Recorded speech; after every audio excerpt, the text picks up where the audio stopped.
Strategi yang Uncle Dan lakukan ini adalah merupakan jangka masa panjang dan juga ada jangka masa pendek.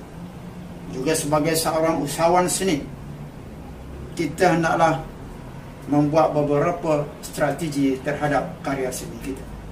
Seperti yang Uncle Dan katakan tadi, iaitu kita ada strategi chow dan ada strategi dekat.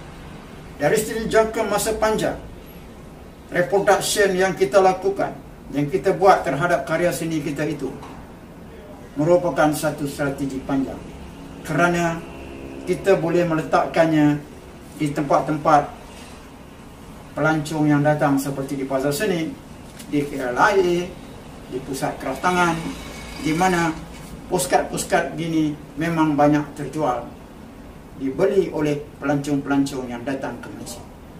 Inilah satu strategi yang saya lakukan.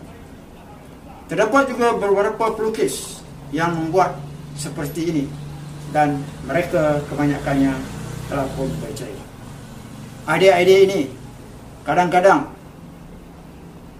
ada juga yang menyatakan kita telah memperdagangkan karya seni, tetapi kita bukan perdagangkan, kerana kita seorang ahli perniagaan.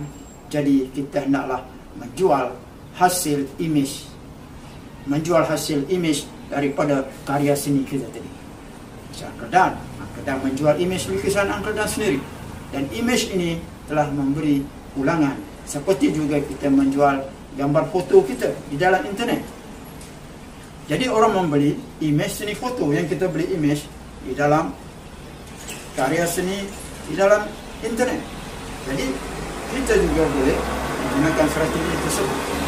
Dari pengalaman Uncle Dan sebagai seorang pelukis, hasil seni kita yang Uncle Dan dapat ialah melalui berbagai-bagai cara. Untuk mendapatkan wangnya adalah dalam berbagai-bagai cara. Salah satu strategi yang Uncle Dan buat satu menyewa karya seni Uncle Dan. Uncle Dan pernah menyewa karya seni Uncle Dan kepada pihak TV3, Grand Brilliant. Mereka datang ke studio Uncle Dan dan menyewa karya seni Uncle Dan untuk mereka punya syuting filem drama yang mereka